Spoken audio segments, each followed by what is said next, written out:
El lugar de encuentro común es nuestro carisma. El don de Dios es el carisma y el carisma es un don del Espíritu.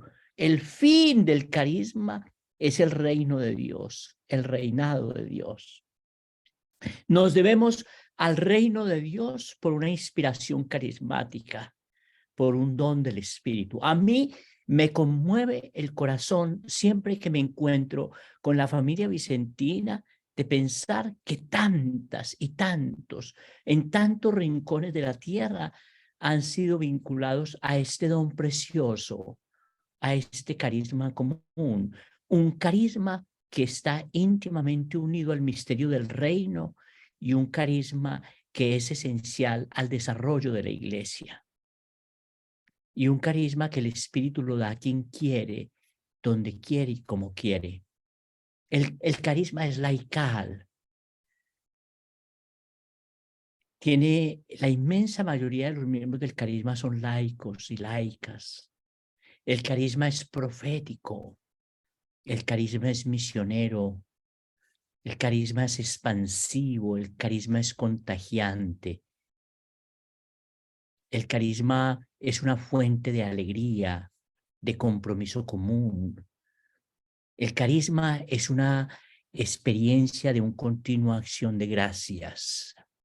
Yo me doblo delante del carisma, doblándome delante del misterio de Dios para agradecerlo.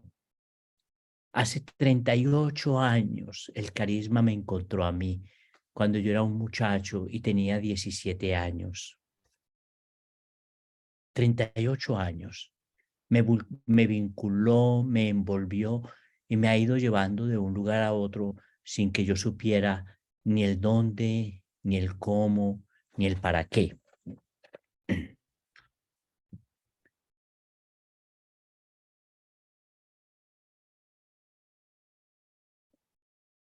Nacidos y sostenidos por la providencia de Dios en todos los momentos de nuestra historia.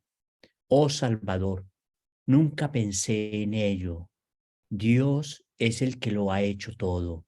Los hombres no hemos tenido parte alguna. Por lo que a mí se refiere, cuando pienso en la forma con que Dios quiso dar origen a la compañía en su iglesia, os confieso que no sé qué parte he tenido en ello y me parece que es un sueño todo lo que veo. Todo esto no es humano, sino de Dios, decía nuestro santo fundador. Todo esto no es humano, todo esto es la obra de Dios.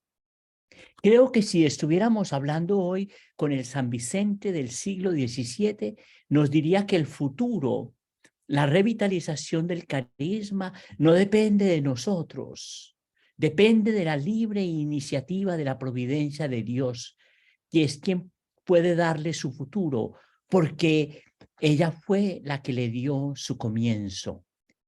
La providencia de Dios. El carisma nace en la providencia de Dios.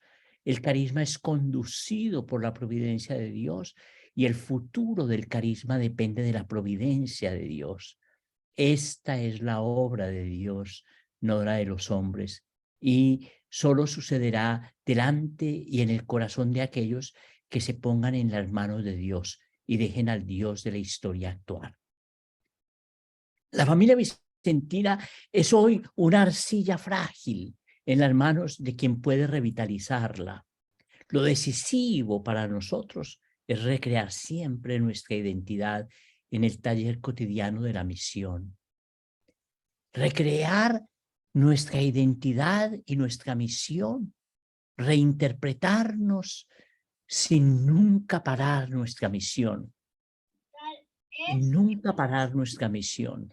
Lo determinante para nosotros, el horizonte nuestro, es la misión, la reinterpretación de nuestra identidad y nuestra misión, la hermenéutica del carisma, que es la exigencia de quienes hemos abrazado hoy o a quienes nos ha abrazado hoy el carisma, deben hacerse en dos contextos. Primero, el contexto cultural y estructural de nuestro tiempo Y segundo, el contexto de las transformaciones de la Iglesia propuestas por Francisco, siguiendo siempre el espíritu propio en el corazón de los y de las fundadoras y fundadores.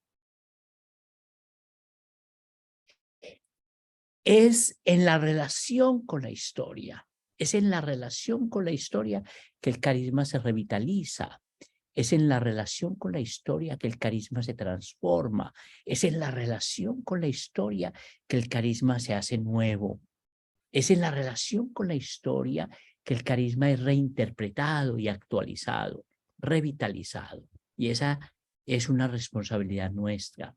Todas las ramas de la familia vicentina tienen una responsabilidad, mantener los ojos abiertos en todos los momentos para leer los signos de los tiempos y desde los signos de los tiempos ir actualizando el carisma, irlo reinterpretando, irlo abrazando, irlo viviendo de las maneras nuevas, de las formas nuevas en que el Espíritu va suscitando.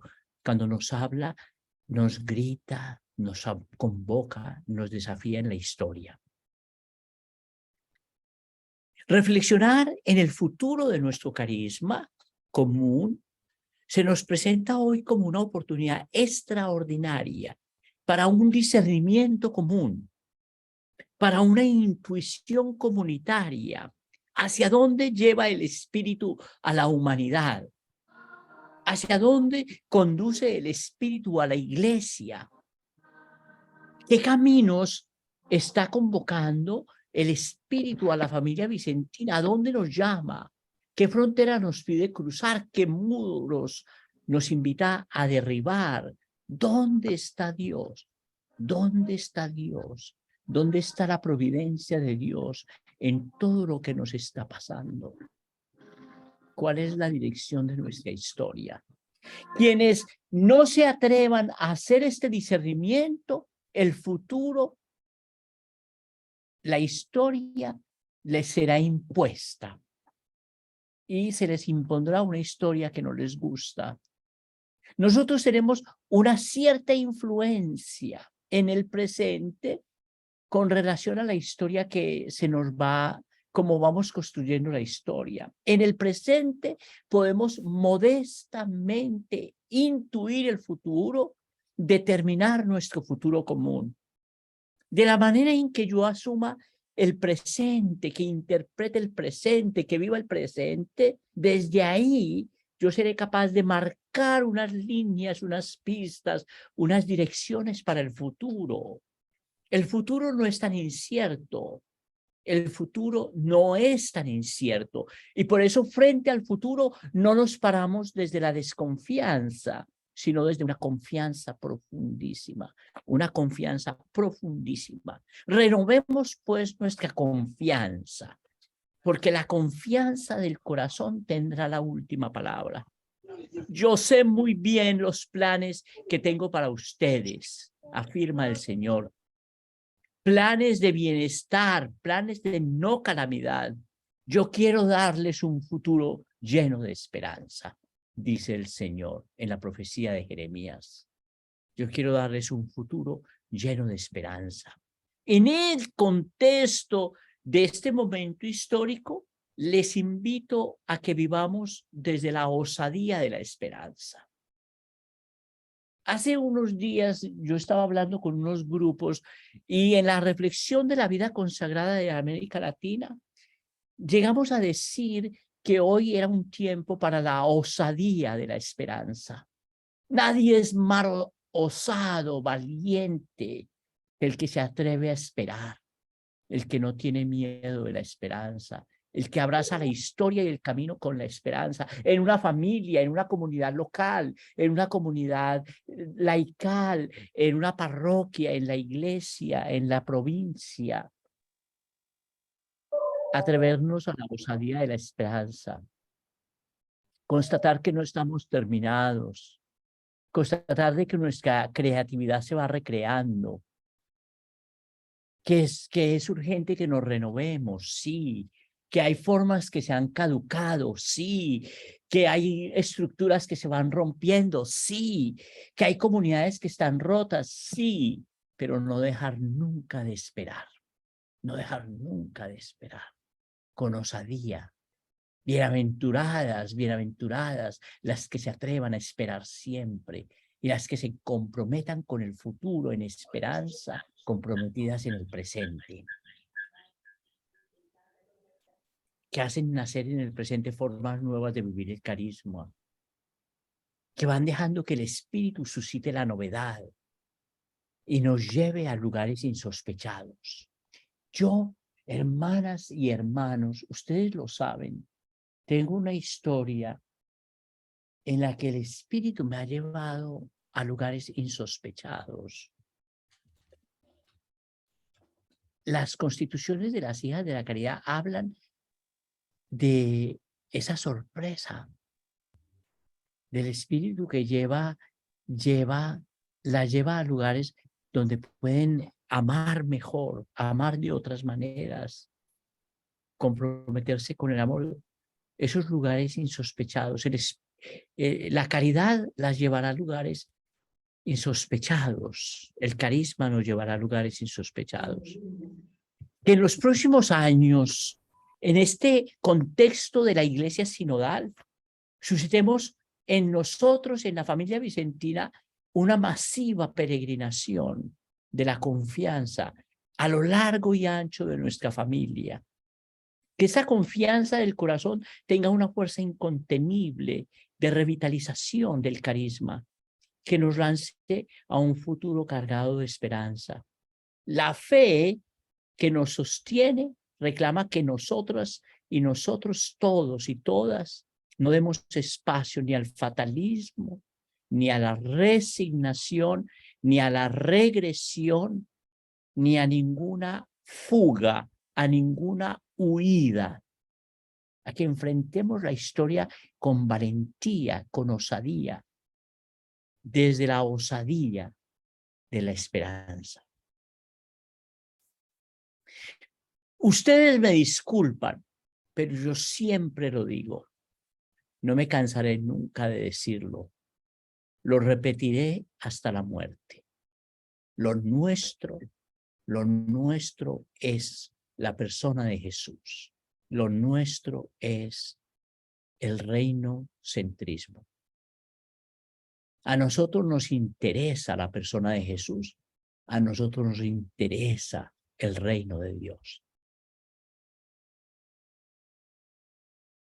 Esto está expresado clara y contundentemente en todos los documentos de la familia vicentina. Jesús es la clave a la que tenemos que ir una y otra vez cuando hablamos de revitalización, cuando hablamos de futuro, cuando hablamos de pasado, de presente. Jesús es el mismo ayer, hoy y siempre.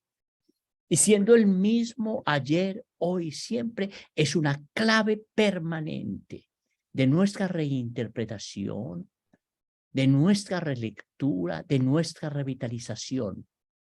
Es el lugar a donde tenemos que ir una y otra vez sin atenuantes, sin atenuantes. En Jesús no hay envejecimiento, en Jesús no hay letargo, en Jesús no hay inercia. En la existencia histórica de Jesús hay un continuo rehacerse, un continuo renovarse. En Él todo es nuevo. En Él el ayer, el hoy y el futuro son un mismo presente, son un mismo hoy, vigoroso, revitalizado, revitalizante. Desde Él, desde la existencia de Jesús, Dios se nos ha acercado definitivamente y para siempre. Nos compromete siempre, una y otra vez, con el reino. No podemos cansarnos de decirlo, de pensarlo, de orarlo. El misterio de la familia vicentina se resume en la existencia de Jesús. San Vicente, Santa Luisa, Federico, lo tuvieron perfectamente claro. Por eso, ese es otro lugar de encuentro. Hay un lugar de encuentro que es el carisma que nos encontró a todos, pero un lugar de encuentro común es las posibilidades que tiene nuestro discipulado misionero. Hay un lugar en el que todos nosotros somos iguales. Ese tema es un tema del proceso sinodal. En el cristianismo solo hay una vocación, en la familia vicentina solo hay una vocación. Sígueme, sígueme. Seguir a Jesús, seguir a Jesús. Lo que está en crisis en la iglesia es el discipulado de Jesús. Lo que está en crisis en la iglesia es el discipulado de Jesús.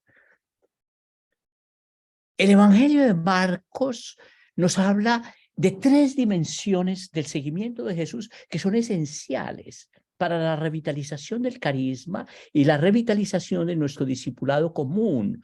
Y nuestro discipulado común, que es un discipulado misionero, los llamó para que estuvieran con él. La cercanía místico-relacional.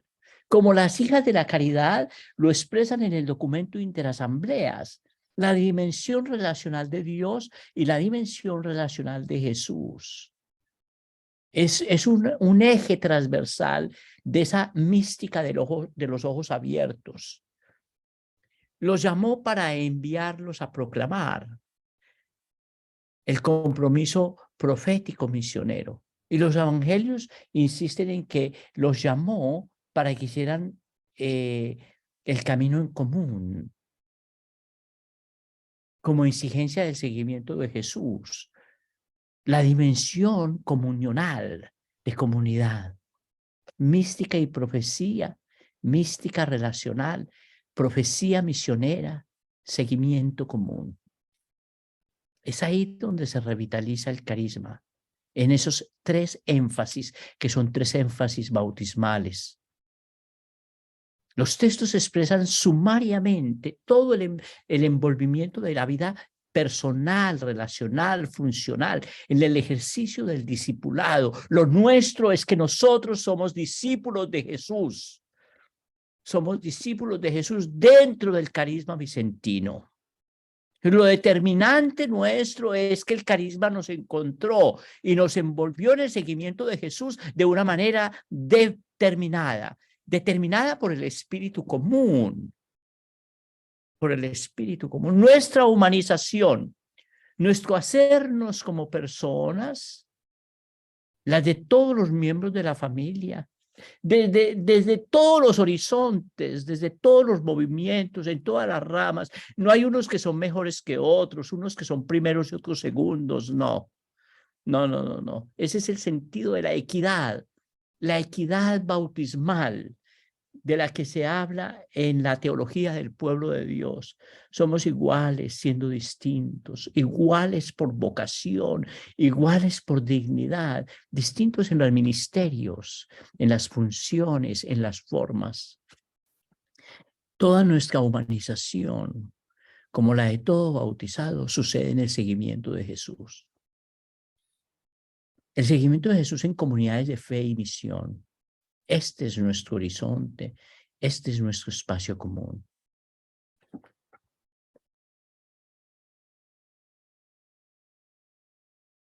Hay un dinamismo que lo mencioné al principio, en el que tengo que detenerme un poquito. La revitalización de la familia vicentina, la revitalización del carisma, nuestro futuro común. La familia vicentina, las ramas de la familia vicentina no son un fin en sí mismo. La compañía de las hijas de la caridad no es un fin en sí mismo. Y lo digo yo amándolas como las amo, respetándolas como las respeto.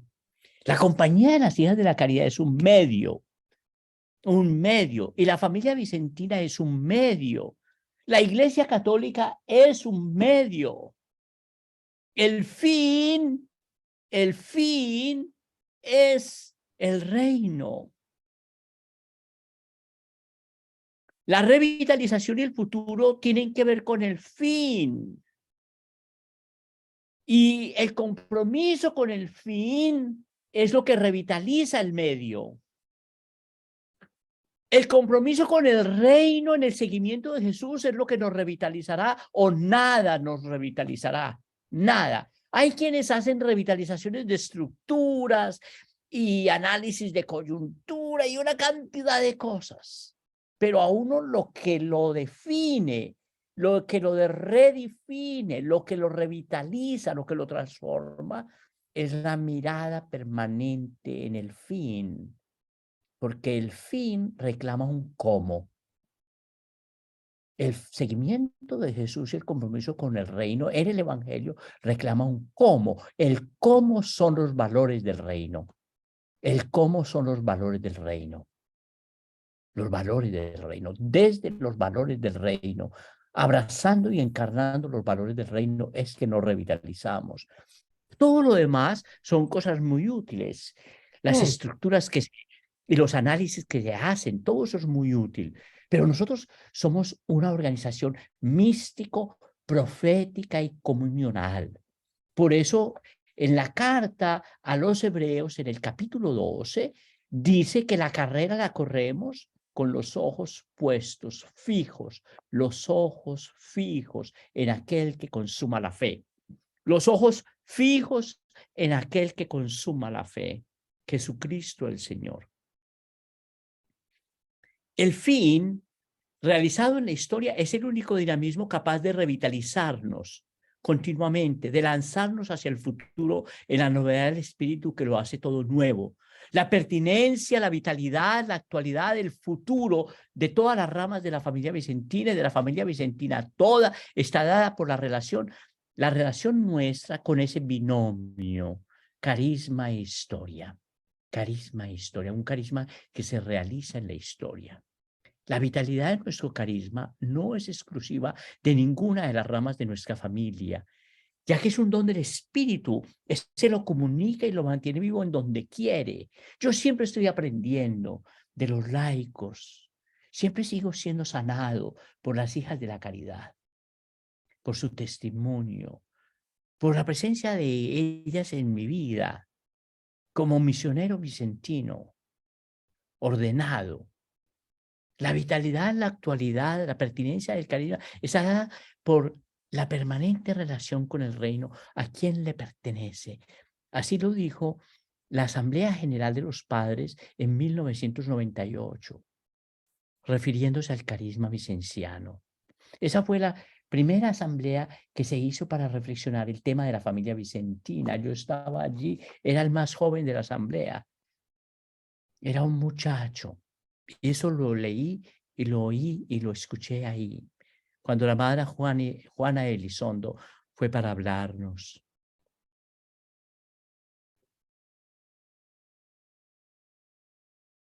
El horizonte en el carisma vicentino señala el camino hacia el futuro de la familia vicentina.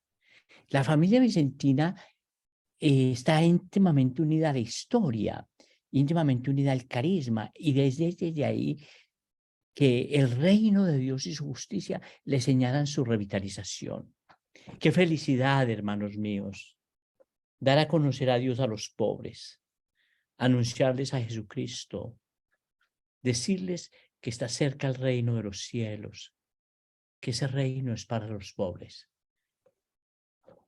San Vicente dijo que el reino de Dios era para los pobres, una línea central de la teología latinoamericana y una línea central hoy de la teología del Papa Francisco. Los pobres son los ciudadanos privilegiados del reino, dijo Pablo VI.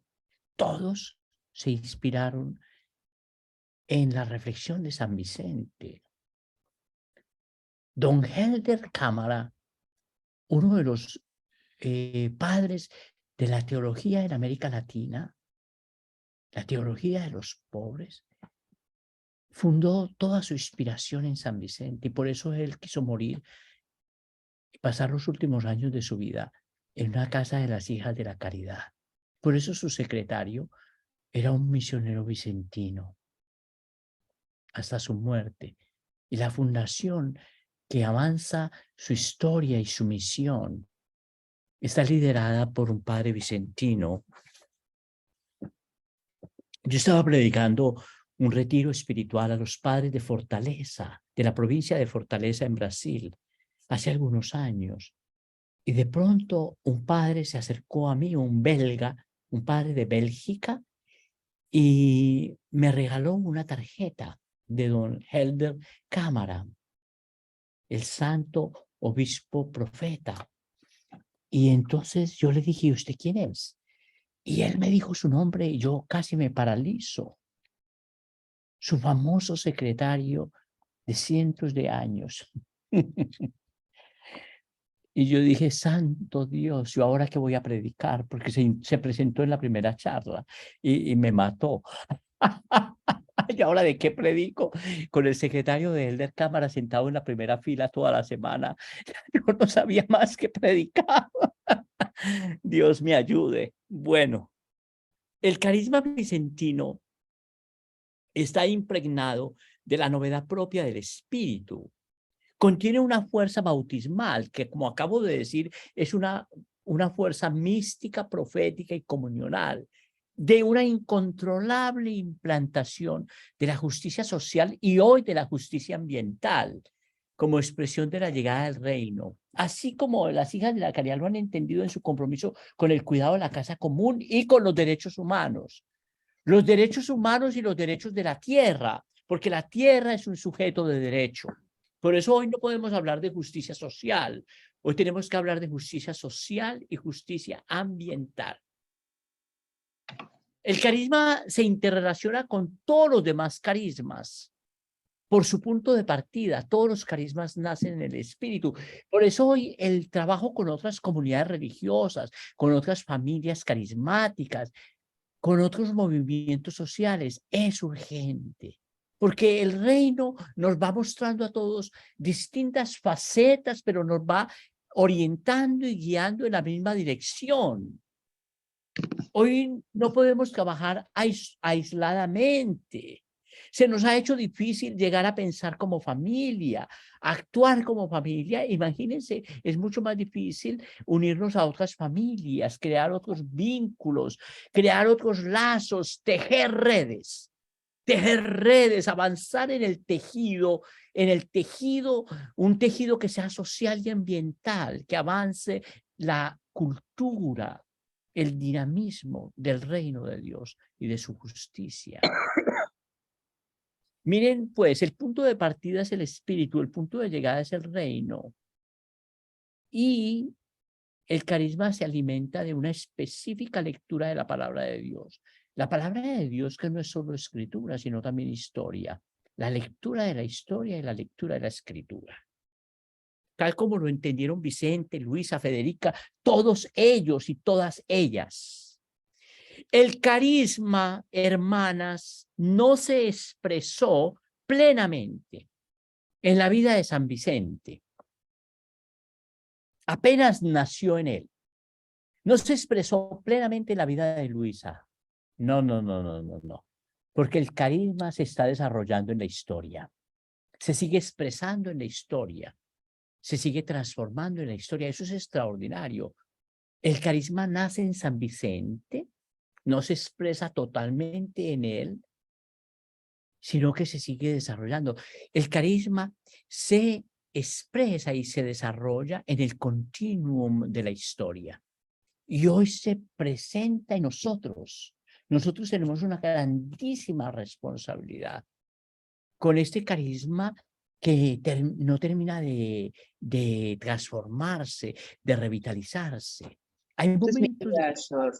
hay momentos de la historia del carisma en que el carisma quedó como estancado. ¿Cuándo se estanca el carisma? Cuando la familia se estanca, cuando todo se estanca, cuando se paraliza.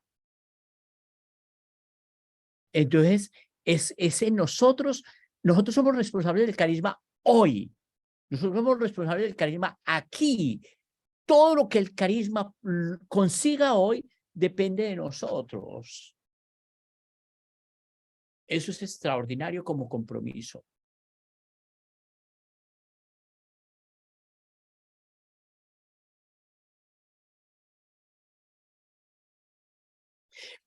Vivimos después del post-COVID, del COVID, de la pandemia del COVID, un festival de incertidumbres, dijo Morin, un filósofo francés, que en la mitad de la pandemia habló del festival de incertidumbres y la insostenibilidad de los modelos actuales. Voy a mencionar dos que yo he ido mencionando una y otra vez en muchos espacios. Algunos de ustedes ya los oyeron, pero que son muy importantes. El contexto histórico es el agente esencial de la transformación, de la revitalización del carisma, de la congregación de la misión, de la familia vicentina, de las hijas de la caridad. Vivimos una crisis de la civilización humana. Nuestra civilización agotó su energía interna. Nuestra civilización llegó a un punto de muerte. La vida hoy está en riesgo. Hoy, hermanas, hermanos, hoy estamos hablando de una posible guerra nuclear. Estamos entrando en una guerra fría, que es una guerra caliente.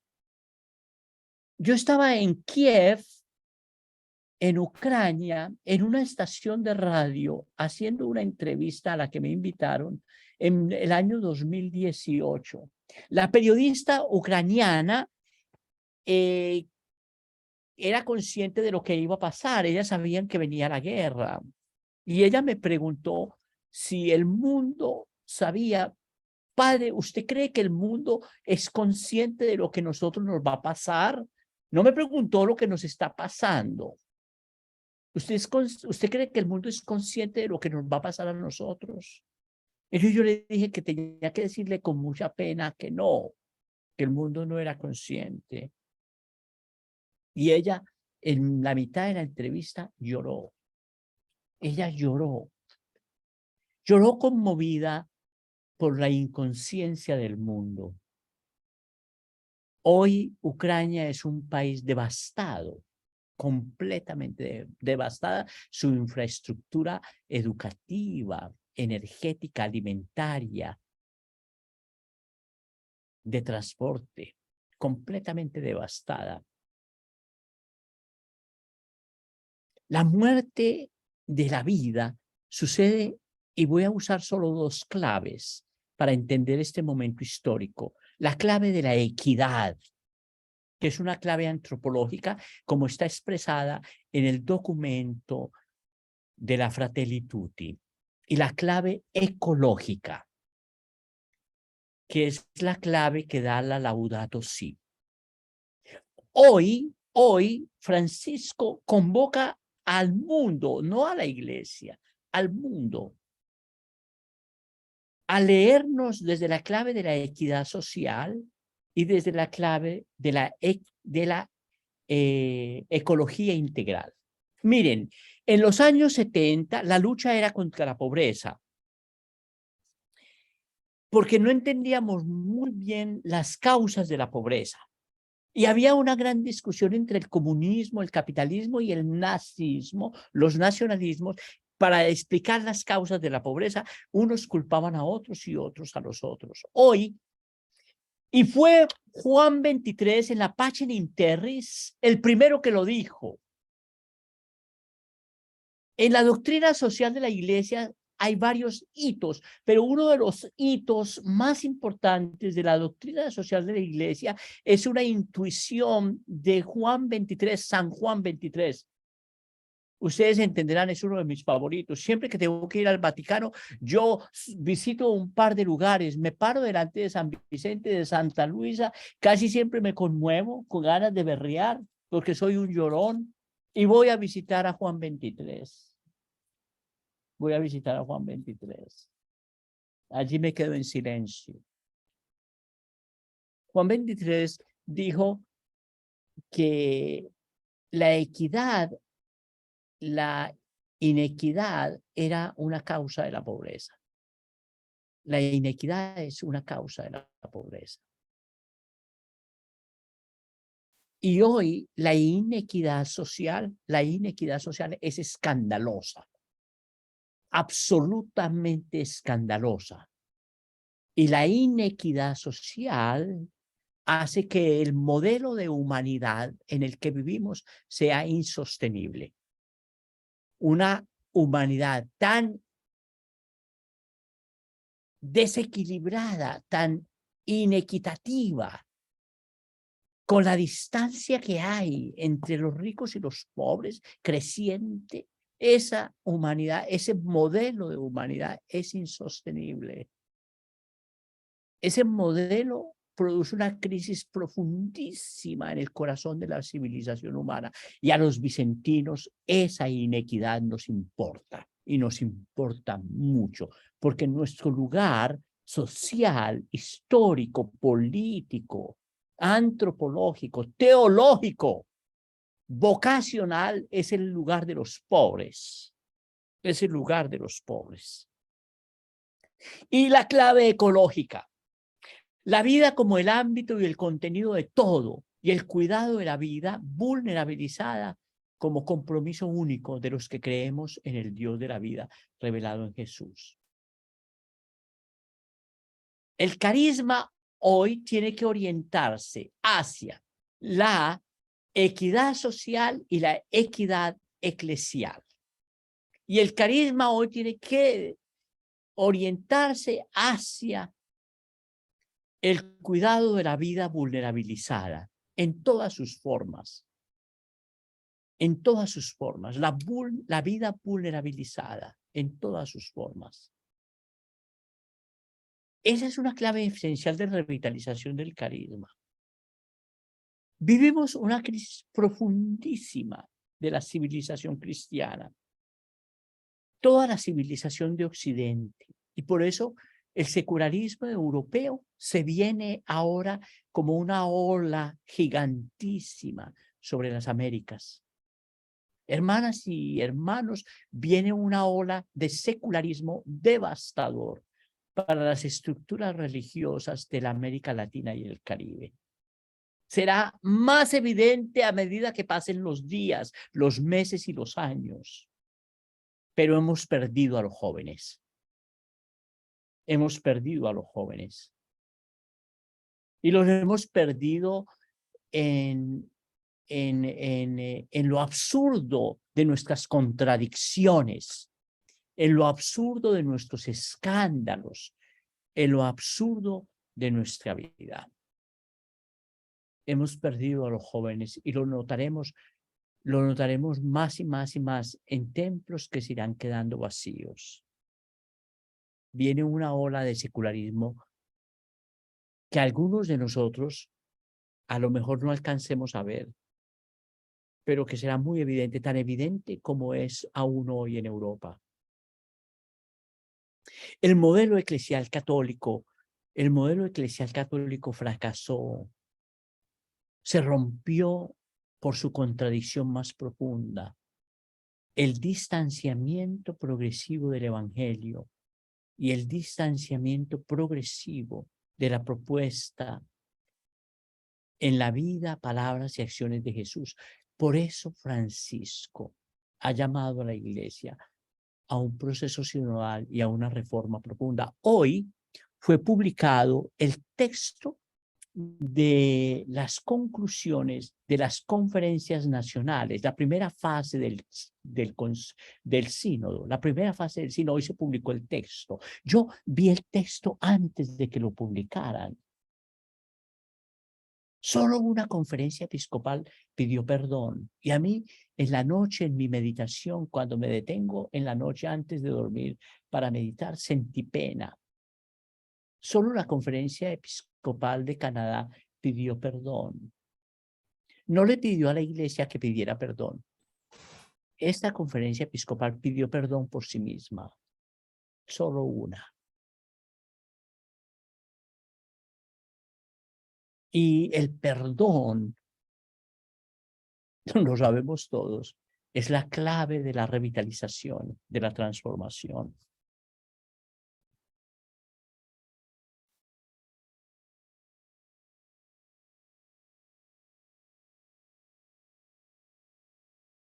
Tres claves que revelan la crisis profunda del modelo católico, el aparato clerical, del que yo soy miembro. El poder, el dinero, el abuso. Yo hablándole a sacerdotes, que lo hago de vez en cuando, todavía hoy, les he dicho que este no es un tiempo para que nos defendamos. Este es un tiempo para que vivamos de otra manera, nos vivamos de otra manera. Yo estaba invitado a predicar en el medio de la pandemia un retiro al clero de la Argentina y me tocó hacerlo virtualmente. Era un retiro general del clero. Y yo me sorprendí porque el obispo encargado me dijo que tenían una sorpresa y el que hizo la introducción fue el Papa Francisco. Él habló antes de mí para introducir el retiro y en la introducción al retiro él habló de manete in me, permanezcan en mí. El texto de Juan 15, permanezcan en mí para revitalizarse. Después le deseó suerte al predicador, mientras el predicador en su oración decía, trágame tierra.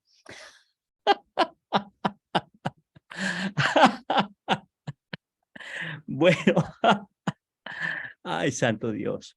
Yo creo que se me acabó el tiempo y yo no voy ni en la mitad. Ustedes van a tener que tenerme paciencia. A ver, yo me paso esto. No alcanzo. Lo menciono simplemente. La revitalización del futuro, lo que hoy se llama autopoiesis, la capacidad de una estructura de hacerse a sí misma, no puede ser una fuga del festival de incertidumbres, ni de la ambigüedad de su propio presente, ni tampoco de la contradicción individual, colectiva y estructural. La ambigüedad nos desconcierta, la vulnerabilidad nos aterra, la incertidumbre nos asusta, nuestra tentación es siempre a huir. Esta hora de nuestra historia, en esta hora de nuestra historia, no podemos huir. Debemos situarnos en nuestro aquí y nuestro ahora con una gran verdad, con una profunda confianza. Este no es tiempo para huir. Hay en la iglesia un movimiento de huida al pasado, un movimiento de huida al pasado, que desafortunadamente está siendo liderado desde algunos seminarios en donde los seminaristas están siendo formados en un modelo de iglesia para el pasado. La preocupación es con las sotanas, con los trapos, con la liturgia, con el incienso. ¡Santo Dios! ¡Santo Dios! Hay seminaristas que se pasan los 4 años del seminario poniéndose sotanas y midiéndose camisas, como si eso fuera lo determinante del sacerdocio ordenado. Santo Dios. Y llegan a las parroquias y hay algunos seminaristas recién ordenados, unos padres, que lo primero que hacen es mover el altar y lo ponen contra la pared, como queriéndose apoderar del altar. El altar que es una posesión de la comunidad. El altar que congrega a la comunidad, que la reúne, que la convoca, que la llama. Y tienen todos, muchos de ellos, una tentación de la celebración en latín, como si la conquista de las lenguas vernáculas no hubiera sido una conquista extraordinaria de la multiplicidad, de la diversidad del lenguaje litúrgico. Y viven el sacerdocio desde un moralismo recalcitrante, que todo lo que hace es juzgar a las personas y no ser un canal de la misericordia de Dios. Le ponen límites a la misericordia de Dios. Cuando el Padre confiesa Lo hace solamente para ser un canal de la misericordia de Dios, dejando que la misericordia de Dios que pasa por el corazón del Padre transforme su propio corazón. Que la misericordia, Señor, que pasa por mi corazón cuando tú la das a los penitentes, perdone mi propio pecado, sane mi propia historia, transforme mi propia vida. Eso es lo que yo oro siempre que voy a confesar.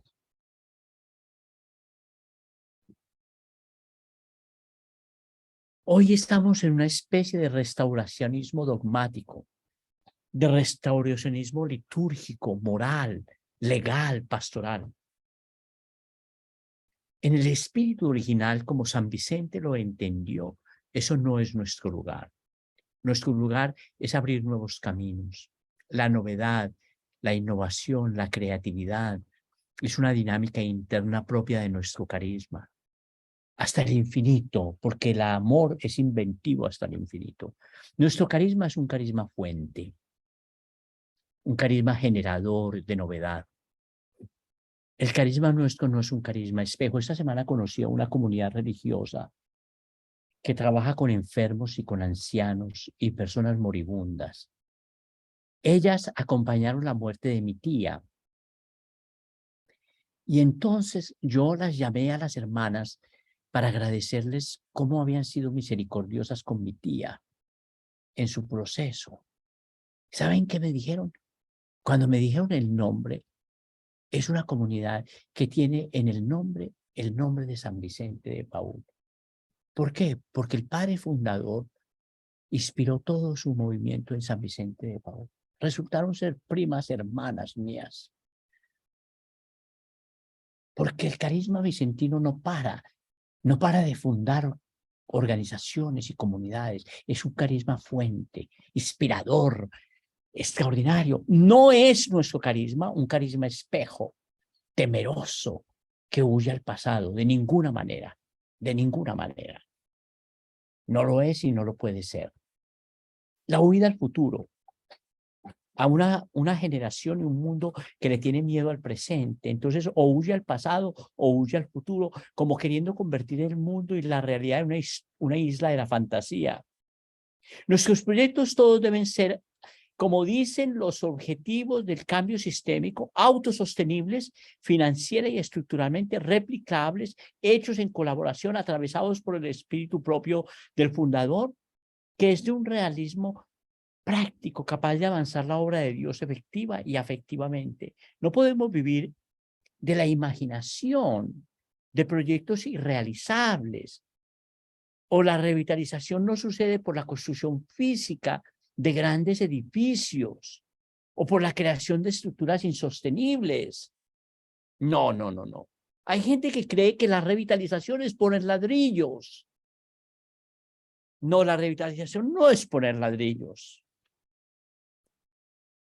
Si se ponen ladrillos, tiene que haber un motivo mucho más fuerte detrás, un proyecto mucho más fuerte detrás.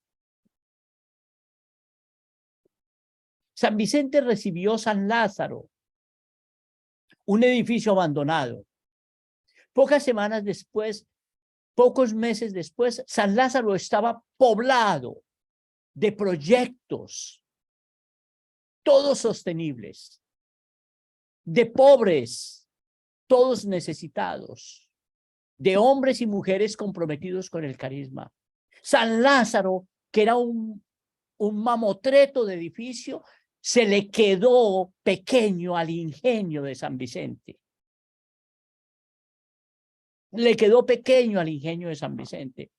Pero lo que fundaba y le hacía importante San Lázaro era el genio de San Vicente y el carisma de todos los que estaban alrededor de él, este movimiento vicentino que estaban haciendo. El edificio era un medio y el medio fue transformado por una pasión que venía de adentro, la fuerza del espíritu. La fuerza del espíritu. No podemos empezar con el edificio de ninguna manera. Esto me preocupa mucho más. El pacto esa tercera huida es la huida en el presente, como una especie de pacto con el presente, el pacto de no ofensa con el presente. Hace que muchos de nosotros, individual y colectivamente, nos amoldemos a la cultura, consumiéndola o siendo consumidos por ella. El documento de Aparecida tiene una liniecita así de cortita y así de simple. Ya no generamos cultura. Ya no generamos cultura. No dice lo que debería haber dicho a continuación. ¿Por qué? Porque somos consumidos por la cultura o porque somos consumidores de la cultura. No podemos ingenuamente pactar con el presente, porque este presente nuestro sofocará el núcleo de los valores que dan sentido a nuestra vida. Hay en la existencia de Jesús, seguido por Vicente, por Luisa, por Federico, una presencia en la historia que se resiste a la cultura del mundo y que genera una nueva manera de ser. Resistirse a la cultura del mundo es una dimensión del discipulado. Jesús resiste la cultura de su tiempo. La cultura religiosa, la cultura social, se sitúa de otra manera. Jesús no sataniza la historia. Jesús no hace un juicio de satanización de la historia, no. Jesús se sitúa en el presente y se resiste a los antivalores de la cultura, a los antivalores de la cultura, los resiste hasta la muerte y una muerte de cruz. Por eso, en nuestra espiritualidad, nosotros nos apresuramos a citar la Evangelii Nunciandi en el número 23, ya que ella define el reino de Dios como un mundo nuevo. El reino de Dios es un mundo nuevo, un nuevo estado de cosas, una nueva manera de ser, una nueva manera de vivir en comunidad. El reino de Dios es una manera nueva de pensar, una manera nueva de actuar, una manera nueva de relacionarnos. Es así como nos resistimos nosotros a la cultura. Ese reino es el que ha inaugurado el Evangelio y ese reino es nuestro fin exclusivo porque es el fin exclusivo del carisma. El carisma se debe al reino de Dios. Oh hermanos míos, qué gozo y qué dicha anunciarle a los pobres que el reino de Dios está cerca, decirles que este reino de Dios es de ellos. Decía San Vicente.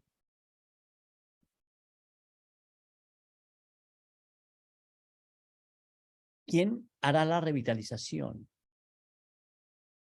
¿Cuántos estarán dispuestos a la revitalización del carisma? La revitalización del carisma no sucederá por decreto. Las hermanas visitadoras, los padres provinciales, los directivos de la familia vicentina no escriban documentos de revitalización. No sucede por decreto, ni como fruto de un gran documento, de una reflexión teológica o espiritual. Tampoco sucede por ritos muy solemnes o actos muy pomposos o monumentos que hacemos en honor de San Vicente y Santa Luisa, otra barca gigante. El simbolismo es importante.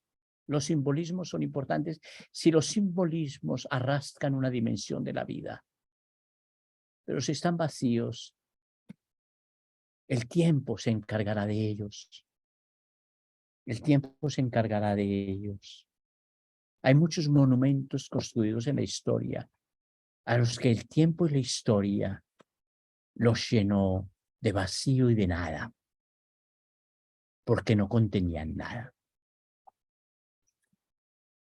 La revitalización del carisma solo es posible de tres maneras: de abajo hacia arriba, desde las personas, desde las comunidades.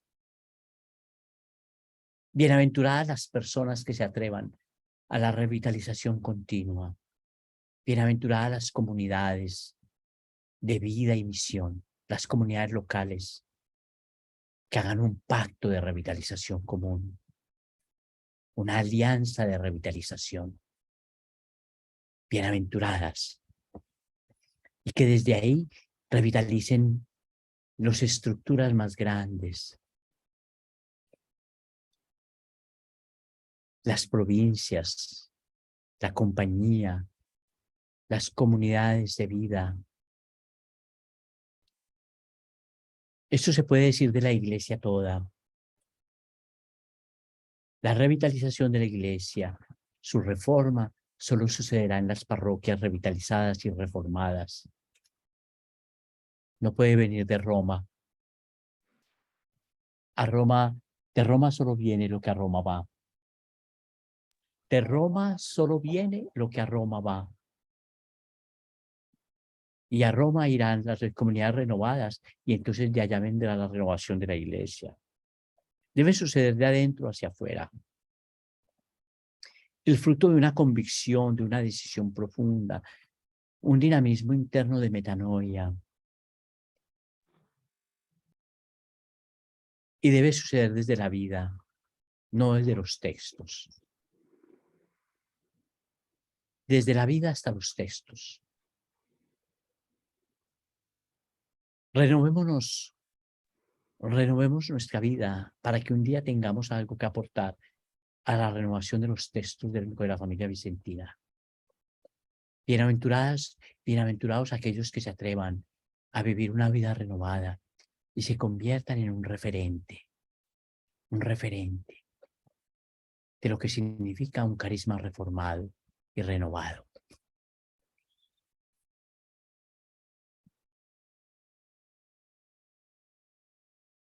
Voy a parar ahí, sabiendo que el tiempo se fue totalmente. 1 hora hablé. Ustedes me perdonan.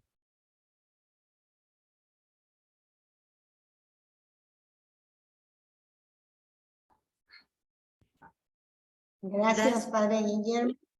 ¿Alguna hermana o alguien que tenga alguna duda, alguna pregunta? Creo que el Padre Guillermo está listo para dar una respuesta.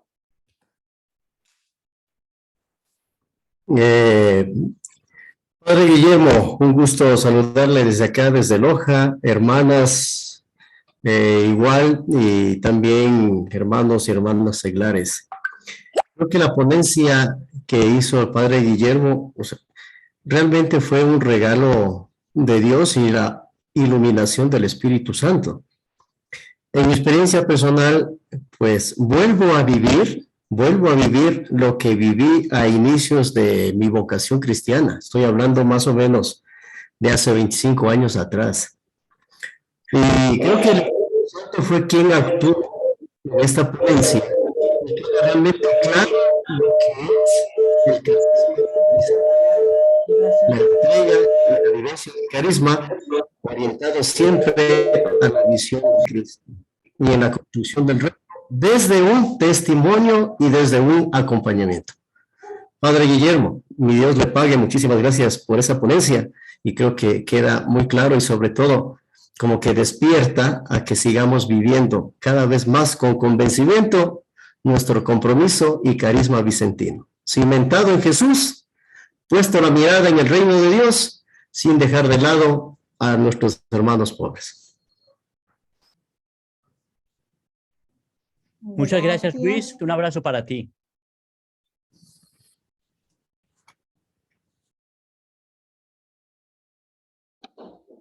Padre Guillermo, muchas gracias.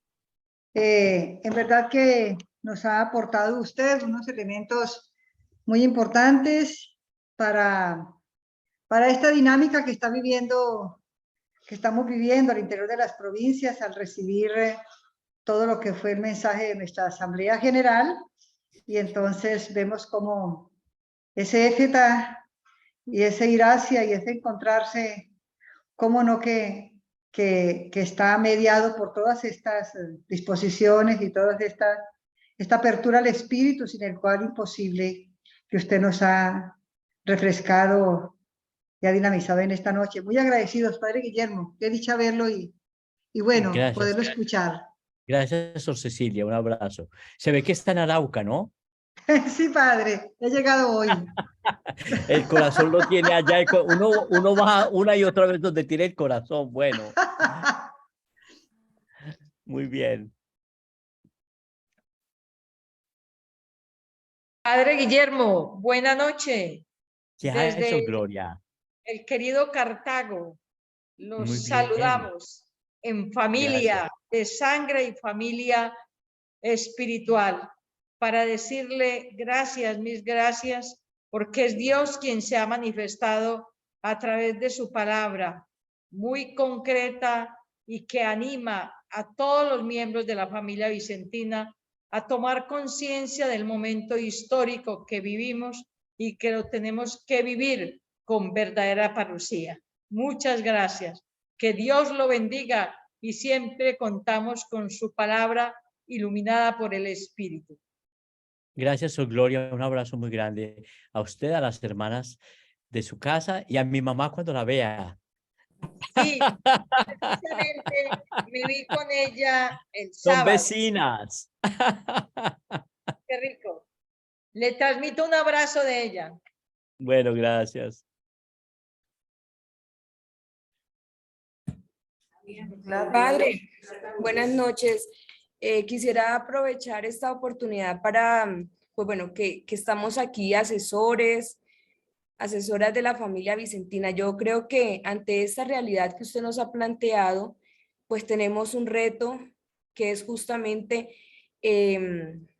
arar la tierra y hacer una apuesta por los niños y por los jóvenes, para que las nuevas generaciones puedan también ayudarnos a renovar el carisma. Pues los que estamos haciendo camino, constatamos toda esta realidad, sentimos el peso, la crisis que estamos viviendo, pero pues también tenemos que creer y transmitirle a las nuevas generaciones, creer en ellos y hacer que ellos se conviertan en savia nueva para nuestro carisma. Entonces yo creo o siento que la invitación de esta noche para nosotros como asesores es hacer una apuesta por los niños y por los jóvenes. La Asamblea Eclesial de noviembre del año pasado en México, yo estaba allí en la Asamblea Eclesial. Una de las opciones pastorales de la Asamblea Eclesial fue la opción por los pobres, la escucha de los pobres, y la otra fue por los jóvenes. Las dos grandes opciones de Puebla. Las dos grandes opciones de Puebla. Hubo en la teología latinoamericana una gran discusión después de Puebla, porque se pensaba que la opción por los jóvenes le quitaba fuerza a la opción por los pobres. Yo escribí un artículo para la revista de la CLAR para hablar de la opción por los pobres y la opción por los jóvenes dentro de una única opción. La inmensa mayoría de los jóvenes de la América Latina están excluidos de los sistemas de salud, de educación, de oportunidad de trabajo. Es el mundo joven y el mundo infantil, el mundo pobre. Los informes todos que yo analizaba y me confundían en la ONU, en mi trabajo en la ONU, me dejaban ver que el mundo pobre es un mundo de mujeres, un mundo de niños, un mundo de jóvenes, un mundo de minorías étnicas, el mundo de los pobres. Hacer una opción por los jóvenes es hacer una opción por los pobres con rostro joven y con rostro infantil.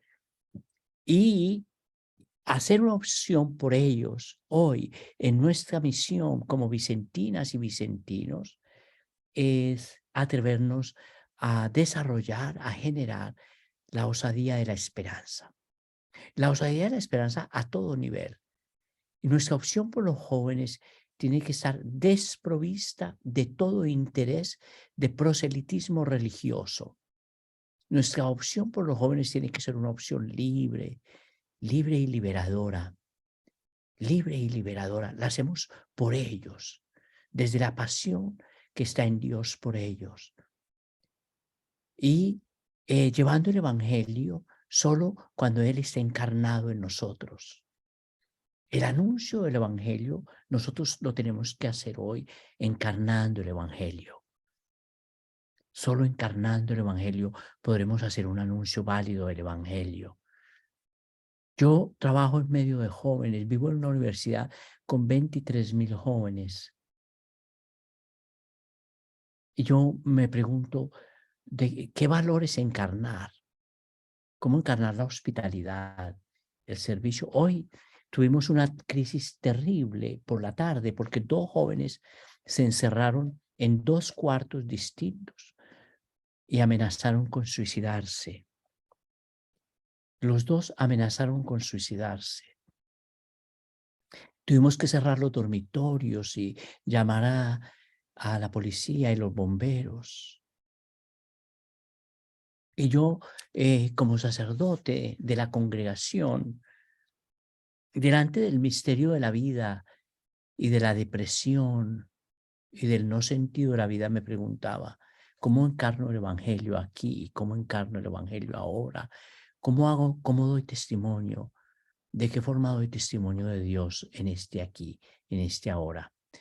Solo hay una manera que es siempre irrenunciable, una manera que nunca se equivoca. Es la manera de la compasión. La manera de la compasión. Es la manera de la solidaridad, la manera de la ternura, la manera de la escucha, la manera de la ayuda. Y la manera en la que uno mismo se presenta como un ser vulnerable, también roto, también con dudas. Ese es el camino nuestro. En el mundo de los jóvenes, gracias por recordarnos esa opción, ese desafío. Como familia vicentina, hace poco me encontré con las asesoras y asesores, los que les sirven a las juventudes marianas en América Latina toda, para hablar de estos temas.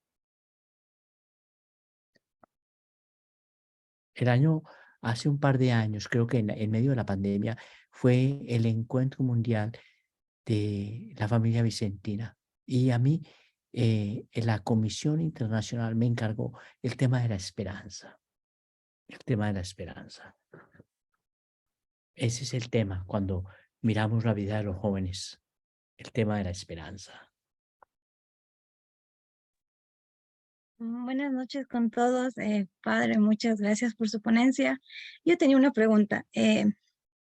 Nos estaba hablando de la evangelización y de cómo nos estamos perdiendo los jóvenes hoy en día.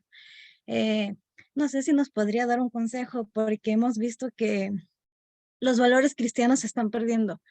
¿Qué podríamos hacer nosotros para evangelizar desde nuestra juventud a más jóvenes, pero también sí implantarles ese temor a hacer las cosas bien según los designios del Señor?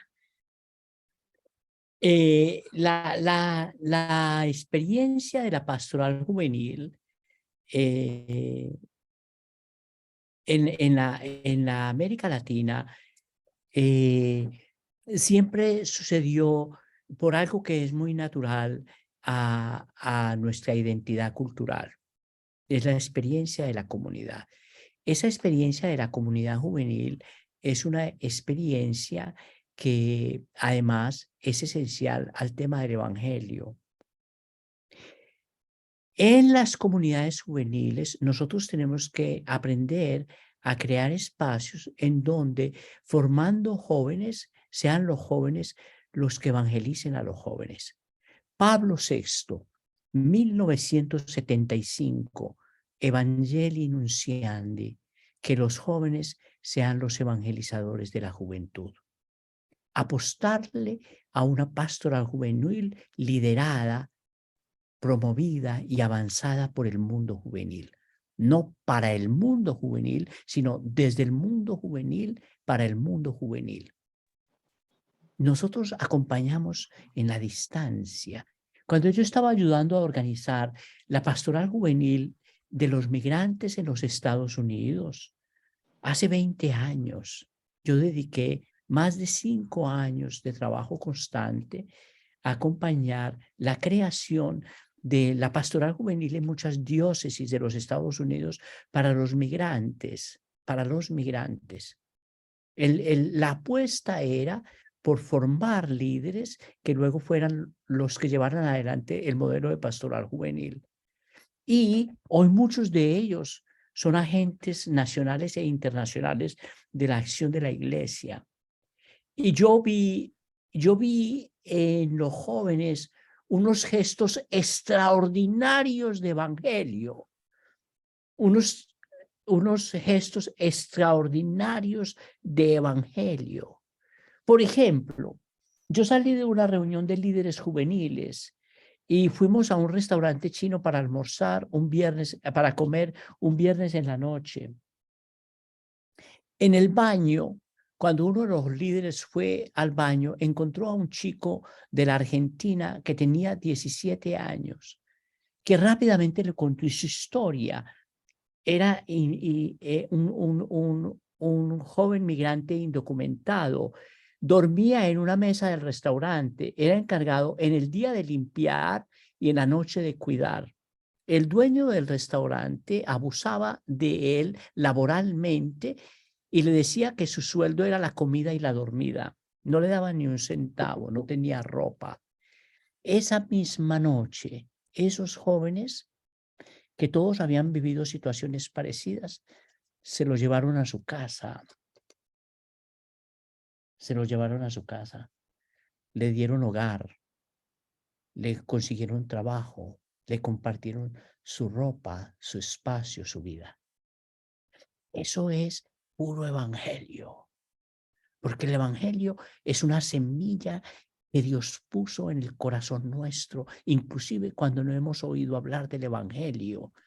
Inclusive sin haber oído hablar del evangelio, el evangelio está sembrado en el corazón humano, porque el evangelio recoge lo mejor de la experiencia humana, y por eso se puede hacer visible, por eso se puede encarnar, y por eso al evangelio le sobran las palabras.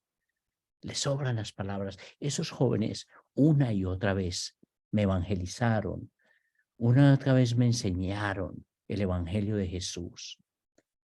Es creer, es confiar, es darles liderazgo, hacerlos protagonistas, dejar que nos guíen, es evitar todo juicio, toda condenación.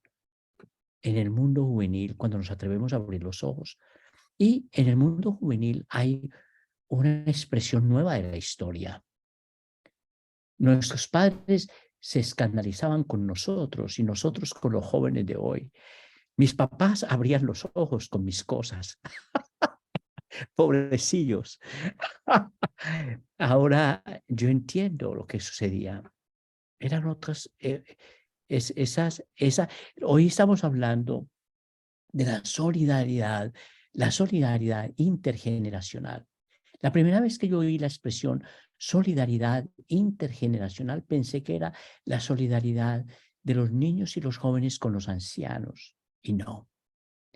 Cuando Francisco habla de la solidaridad intergeneracional, se refiere a nuestra solidaridad con el mundo joven, para entenderlos y para dejarles un mundo en donde todavía haya recursos naturales para que ellos puedan sobrevivir. Así es como Francisco entiende la solidaridad intergeneracional. En Europa yo vi un gran pintacalles, un mural en una calle, como un graffiti gigante sobre la solidaridad intergeneracional, con la cabecita de Francisco metida en una nube, diciéndole al mundo que al gastar los recursos naturales hoy, dejáramos los recursos que las generaciones que venían después de nosotros necesitarían para sobrevivir. Ese es un tema que a mí me apasiona mucho y del que podría hablar una noche entera.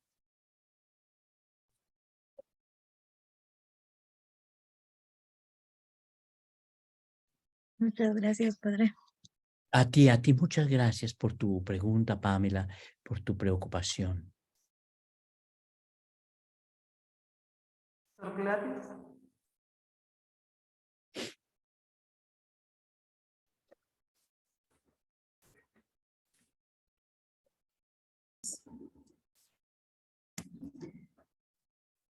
¿Alguien más tal vez quiere hacer alguna pregunta?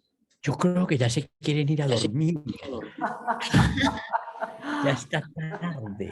Y todos trabajan mañana. Miren, están cansadillas. Muchas gracias, Padre Hay una Guillermo. mano, no identifico el nombre, pero X68STC adelante. Quería saber qué pasó con los jóvenes hoy, que el padre dijo que ellos intentaron suicidarse y que él decía que cómo hacía él ahí el evangelio, qué hacía y qué pasó con ellos. Los dos que estaban encerrados en sus cuartos. Uno tenía un arma, el otro un cuchillo y unas pastas. Los dos claudicaron. Están en el hospital en este momento, en un tratamiento, sí. Gracias a Dios. Qué bendición, padre. Yo Gracias a Dios. hace unos días encontré un joven que había intentado suicidarse. Fue en la noche, en medio de una crisis que tuvo, a un campo forestal, porque quería tirarse en el río. Y entonces se quedó sentado debajo de un árbol frente al río. El río bastante caudaloso, estaba él con un puentecito que se podía tirar y podría golpearse en una piedra y morir fácilmente, porque es un río con muchísimas piedras. En el medio de la crisis llamó a su papá, como a la 1 de la mañana, que estaba a 5 horas en automóvil del lugar. Le dijo: papi, estoy en el río, voy a suicidarme. Entonces su papá le dijo: no te muevas, yo estoy contigo. Y con el teléfono se fue hablándole, tomó el carro, se fue conduciendo, lo mantuvo en el teléfono hasta que llegó para abrazarlo. Yo estaba hablándole a un grupo de jóvenes de la universidad, les conté esta historia y les dije que me dolía profundamente que él estuviera sintiéndose tan solo, que no se dio cuenta que el árbol debajo del que estaba abrazado, debajo del que estaba sentado, lo había abrazado con una extraordinaria solidaridad. Que el agua del río solo quería refrescarlo, sanarlo. Que la floresta toda estaba conmovida de su soledad y de su dolor. Porque la vida está toda conectada. Por eso es una revelación asombrosa del misterio de Dios. Sí, el árbol, las flores, el río, el viento, el universo todo estaba solidarizado con él, pero él estaba tan desconectado, tan aislado, tan en soledad que no se daba cuenta.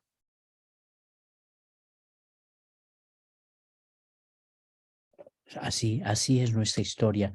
Por eso la cultura del consumo nos aísla y aislándonos nos vulnerabiliza y vulnerabilizándonos nos invita a comprar. Y nos invita a comprar diciéndonos que nos vamos a sanar. Solo nos sanamos interconectados. En medio de la crisis de la pandemia, me llamaron a mí de muchas organizaciones para hablar. ¿Qué estaba pasando? Era una incertidumbre tan terrible que iba a pasar. Yo había estado acompañando enfermeras en hospitales y enfermos que estaban en los hospitales a los que yo les hablaba por teléfono para consolarlos. Aquí en Chicago, enfermeras que llamaban para pedir ayuda. Y entonces yo dije varias veces que la crisis de la humanidad consiste en no darnos cuenta permanentemente que nos pertenecemos el uno al otro. Nos pertenecemos el uno al otro. Somos un tejido extraordinario. A veces nuestra humanidad parece un tejido roto. Hay que hacer como las abuelas, rehacer el tejido. A nosotros nos toca rehacer el tejido de la humanidad y el tejido del medio ambiente. Es rehaciendo tejidos que contribuimos a la sanación de todo, a la sanación de la historia.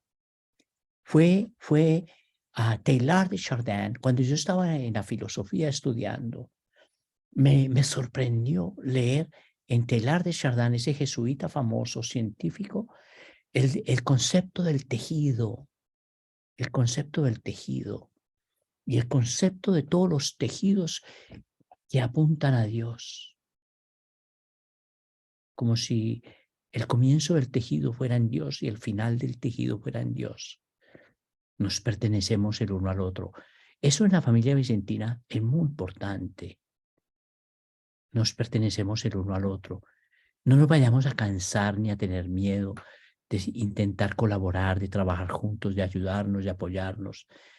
Hablándole a la Asamblea General de los padres, me tocó a mí hacer la conferencia central porque el padre que iba a hacer la conferencia se enfermó de COVID antes de la conferencia y la mesa directiva me llamó para pedirme que yo hiciera la conferencia central de la Asamblea. Y solo tenía yo 3 días y medio para prepararla y yo dije que sí. Dije a la mano de Dios.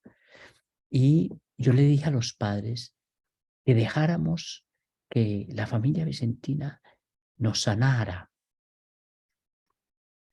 nos revitalizara. La fraternidad de ustedes, el amor de ustedes, el dinamismo de ustedes, nos hace tanto bien a nosotros, a los padres. Nos sana tanto. El entusiasmo misionero de ustedes y vocacional y nos sana, nos libera, nos ayuda, nos motiva. Pero es que lo hacemos unos a otros, mirándonos a los ojos, sirviéndonos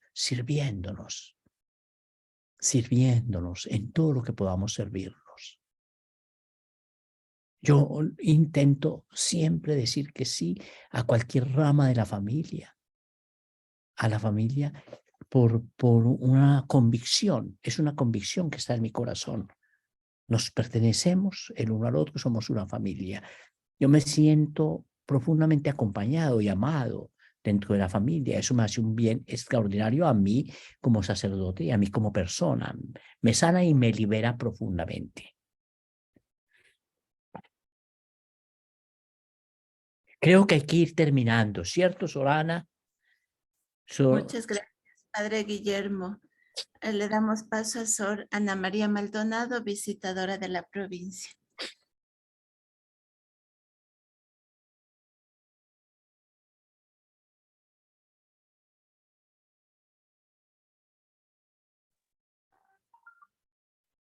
Yo sí la vi a Sor Ana María, porque estaba viajando y seguía la conferencia, pero ya está aquí.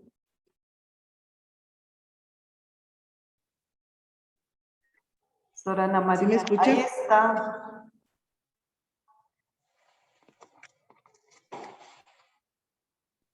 Decía que a nombre de todos los miembros de la familia vicentina, le agradecemos, Padre Guillermo, de todo corazón, su participación en esta noche.